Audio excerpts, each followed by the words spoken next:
ఎవరైతే తప్పులు చేశారో వారి మీద మీరు చర్యలు తీసుకోండి చెప్పాలి, కానీ తప్పులు చేసిన వాళ్ళని వెనకేసుకొచ్చే విధానం ఏంటో నాకు అర్థం కావట్లేదు. ఇది ఆయన మార్చుకోవాలి. అంతేగాని ఇది మీరు అస్థిరత చేసే ఆలోచన కానే కాదు.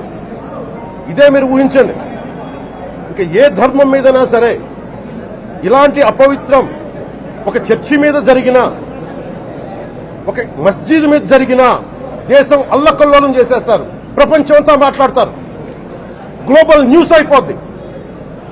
కానీ దేశంలో కోట్లాది మంది హిందువులు అపవిత్రమైతే, ఈ ప్రసాదం అపవిత్రమైతే ఒక్కరు కూడా మాట్లాడకూడదు, ఇది సెక్యులర్ వ్యవస్థకు విఘాతం అంటే హిందువులకి మనోభావాలు ఉండవా? ఇది ఒక్కరు నిందించట్లా, అసలు మీరు ప్రస్తావన చేయకూడదు, ఇది తప్పు, ఇది మాట్లాడకూడదంటే ఎట్లా?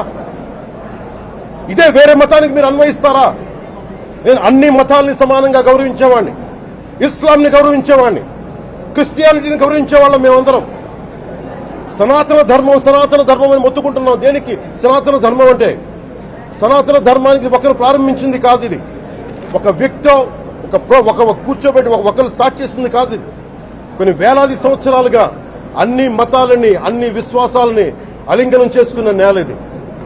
అలాంటి విశ్వాసాలకి దగ్గర తీసుకున్న ఈ నేల మీద ఇలాంటి అపవిత్రం జరిగితే, రిపీటెడ్ గా జరిగితే, ఒకసారి కాదు, 2 సార్లు కాదు, రిపీటెడ్ గా జరిగితే ఇప్పుడు కూడా మాట్లాడకూడదంటే అది తప్పు చేసిన వాళ్ళం అవుతాం. మేము దోషులకి శిక్ష పడాలి.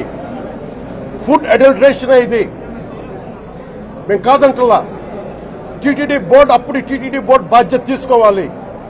పొలిటికల్ గా వచ్చి అలంకారప్రాయంగా ఒక్కొక్కళ్ళు వచ్చేసి దర్శనాలకి టికెట్లు ఇవ్వడానికి మీరు బోర్డు మెంబర్స్ అవ్వలేదు. మీరు ఎవరు చైర్మన్ కానీ ఈవో కానీ, మీరు అక్కడ ధర్మాన్ని పరిరక్షించాలి. మీరు అక్కడ మీ ఇష్టాలకి మీరు కూర్చోబెట్టి మీ ఇష్టాలకి కాంట్రాక్ట్లు ఇచ్చుకోవడానికి మీరు టీటీడీ బోర్డుకి మీరు వెళ్ళలేదు. మీరందరూ, మీ అందరికీ బాధ్యత ఉంది. మీరు నిర్ణయించుకోవాలి.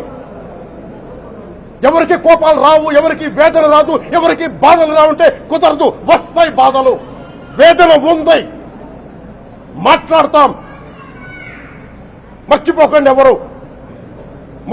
గత ముఖ్యమంత్రి గారు కూడా నేను చేస్తా ఉన్నాను, జగన్మోహన్ రెడ్డి గారికి కూడా. ఇదే చర్చికి జరిగితే మీరు ఊరుకుంటారా? ఒక మస్జిద్కి జరిగితే ఊరుకుంటారా? ఒక తిరుమలకు జరిగినప్పుడు ఎందుకు వెనకేసుకొస్తారు? రాకండి. ఏ మతం మీద దాడి జరిగినా సంపూర్ణంగా నాతో సహా మేము ఖండిస్తాం, బయటకు వస్తాం. ఇస్లాం మీద దాడి జరిగితే మేము మాట్లాడతాం, క్రిస్టియానిటీ మీద దాడి జరిగితే మేము మాట్లాడతాం, హిందూ ధర్మం మీద, సనాతన ధర్మం మీద దాడి జరిగితే కూడా నేను మాట్లాడతాను. ఇది మొదటిసారి కాదు, మేమందరం మాట్లాడతాం. ఇది ప్రాథమిక హక్కు. ఇది పరస్పర విశ్వాసాలను గౌరవించుకోవడం చాలా చాలా అవసరం. ఇది అందరికీ తెలియజేస్తున్నాను. ఇది దోషులకి కఠిన శిక్ష పడాలి. అలాగే